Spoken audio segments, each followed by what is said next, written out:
ఈరోజు అసలు మంచిది కాదని ఏ రోజు బాధపడకు. మంచి రోజులు నీకు సంతోషాన్ని ఇస్తే, చెడు రోజులు నీకు గుణపాఠాన్ని ఇస్తాయి.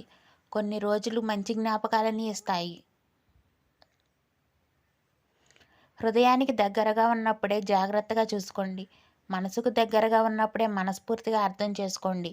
ఎందుకంటే వదిలి వెళ్ళిన హృదయం, దూరమైన మనసు కావాలనుకున్నా మళ్ళీ దొరకడమే చాలా కష్టం.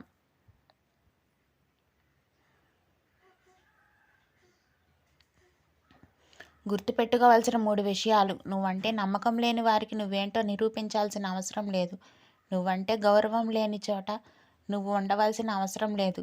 నీ కన్నీళ్లను లెక్క చేయని వారి కోసం నువ్వు బాధపడాల్సిన అవసరమూ లేదు. తెలియని వాళ్ళు మోసం చేస్తే తెలియకుండానే మర్చిపోతాం. కానీ మనసుకు నచ్చిన వాళ్ళు మోసం చేస్తే మరణించేదాకా మర్చిపోలేము.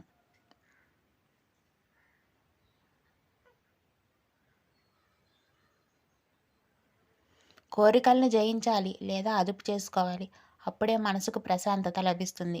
కోరికల వెంబడి పరిగెత్తినంత కాలం అశాంతి మాత్రమే మిగులుతుంది. జీవితంలో ఒకటి పొందాలనుకుంటే ఇంకొకటి పోగొట్టుకోవాల్సి వస్తుంది. జీవితంలో ఒకటి కోరుకోవడానికి మాత్రమే కాదు, దాన్ని కోల్పోవడానికి కూడా సిద్ధంగా ఉండాలి. మనోమందిరం ప్రశాంతంగా ఉంటే ఏ మందిరానికి వెళ్ళాల్సిన పని లేదు. దేవుడు అన్ని చోట్ల ఉన్నాడని నువ్వు నమ్మితే నువ్వు చేసే ప్రతి మంచి పని ప్రార్థన అవుతుంది.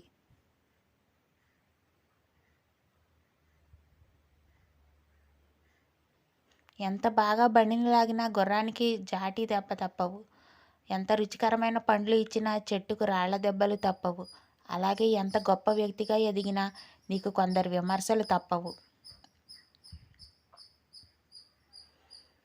నువ్వు నమ్మిన పని నిజాయితీగా చేసుకుంటూ పోతే ఏదో ఒక రోజు నువ్వు కోరుకున్న స్థాయిలో నీ కష్టమే నిన్ను ఒక రాజులా నిలబెడుతుంది. నీ ఓపిక, సహనమే దానికి పెట్టుబడి.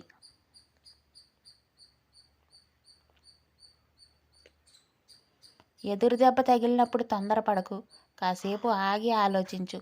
జీవితం నీకేదో నేర్పడానికి ప్రయత్నిస్తోందని గ్రహించు.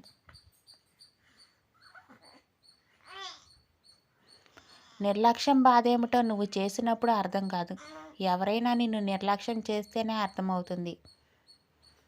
Thanks for watching. Please do like, share and subscribe my channel. By by.